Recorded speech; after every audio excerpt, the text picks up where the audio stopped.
મારું નામ પરમાર ચેતનાબેન બાબુભાઈ છે. પરમાર પેશન્ટ છે, મારા ઘરવાળા થાય બાબુભાઈ નાનજીભાઈ. અમે છેલ્લા 6 વર્ષથી કજરિયા કંપનીમાં કામ કરતા હતા, કજરિયા સેનેટરી વેરમાં. અહીંયા મારા ઘરવાળાને 8 મહિના પહેલા સિલિકોસ નામની બીમારી જાહેર થઈ, એટલે અમે કંપની વાળાને વાત કરી કે અમને આ સિલિકોસિસ નામની બીમારી થઈ, તો અમે વળતરના હકદાર બનવી.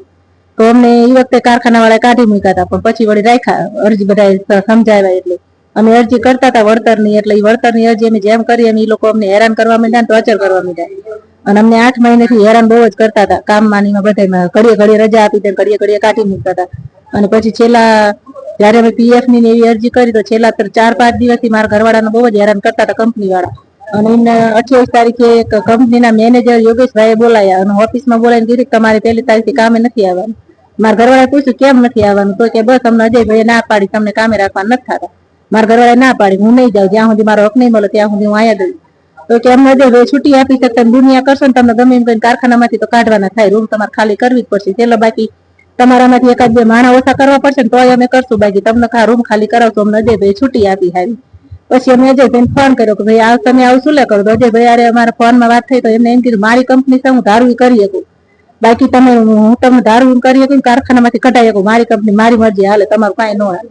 તો અમે કીધું ભાઈ અમારું વળતર આપી દો, એટલે 1 રૂપિયો દેવા નથી થતો, કારખાનામાંથી કાઢી મૂકવાના થાય. એટલે બાકી હું ગમે તેમ કરીને તમને કારખાનામાંથી હટાવી દઉં, બાકી મારે તમારે મીટિંગ નથી કરી, તમારે યાર વાતે નથી કરી, બાકી રૂમ 1 તારીખે ખાલી થઈ જાય જોઈએ, ખારા વાટ નહીં આવે. એટલે મારા ઘરવાળાને ટેન્શન આવી ગયું. એમને 1લી તારીખે કામ જ તો કામ ઉપર કોઈ બોલાવ્યા નહીં, હાજરી પત્રકે ન આપ્યું, કોઈ કામ ઉપર રાખવા જ ન દીધા. એક મનસુખભાઈ નામનો માસ્ટર હતો, ભાવેશભાઈ મનસુખભાઈ, એ સાઈડમાં લઈ જઈને કેવા માંડે તમે રૂમ ખાલી કરી નાખો ને હારા વાટ નહીં આવે, અમને અજયભાઈ છૂટી આપી છે, તમે રૂમ તો ખાલી કરાવશું. એટલે પછી બીજી તારીખે મારા ઘરવાળા બહુ ટેન્શનમાં આવી ગયા અને રાતે 1-1.5 વાગે ફિનાઇલ પીને પોતાનું જીવન ટૂંકાવવાનું નક્કી કરીને રાતે 1 વાગે એમને ફિનાઇલ પી ગયા. અને રાતે 1 વાગે હું અહીંયા હોસ્પિટલમાં લઈને આવી છું, બીજી 3 તારીખે. અને હજીની ઘડી સુધી મારા ઘરવાળાની તબિયત નાજુક છે, પણ પોલીસ ફરિયાદ અમે નોંધાવી છે, પણ પોલીસ ફરિયાદ અમારી લેવા માંગતું નથી. કોઈ અધિકારી આવતા નથી, પોલીસ વાળા આવતા નથી, અમારું નિવેદન લેવા નથી આવતા, અમારી ફરિયાદ દાખલ નથી કરતા. પોલીસ ફરિયાદ કરી એને કેટલો ટાઈમ થયો તમારે? પરમ દિવસે આવ્યા, 3ના દિવસે 3 તારીખે રાત્રે 5 વાગે નિવેદન લઈ ગયા હતા, પણ ફરિયાદ નથી કરી. નિવેદન લઈ ગયા પણ અમારી ફરિયાદ દાખલ નથી થઈ. 36 કલાક ઉપર થઈ ગઈ. કેટલો ટાઈમ તમે સમસ્યામાં છો? 8-9 મહિનાથી છીએ અમે એક જ ધારા કજરિયામાં, હેરાન કરે છે. અમે કામ 6 વર્ષથી કરતા હતા, હેરાન અમને 8-9 મહિનાથી એક જ ધારા કરે છે. જ્યાંથી સિલિકોસિસ નામની બીમારી જાહેર થઈ ને ત્યાંથી અમને હેરાન કરે છે એ લોકો. અને અમને અમારું વળતર નથી આપતા, અમને પીએફ નથી કાપતા, આઈ કાર્ડ નથી આપતા, સેલરી સ્લીપ નથી આપતા.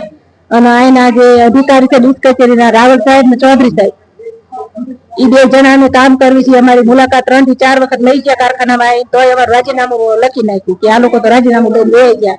અમે હાલની તારીખમાં કજરિયા કંપનીમાં કામ કરતા હતા 1લી તારીખ સુધી, અને તો એ લોકો અમારું ખોટું રાજીનામું લખાઈ નાખ્યું. આ અમારી વિગત છે. મારે ન્યાય જોઈએ, મારે સરકાર પાસેથી બધા પોલીસ વાળા બધા થઈને મને ન્યાય અપાવો, બસ એટલી મારી માંગ છે.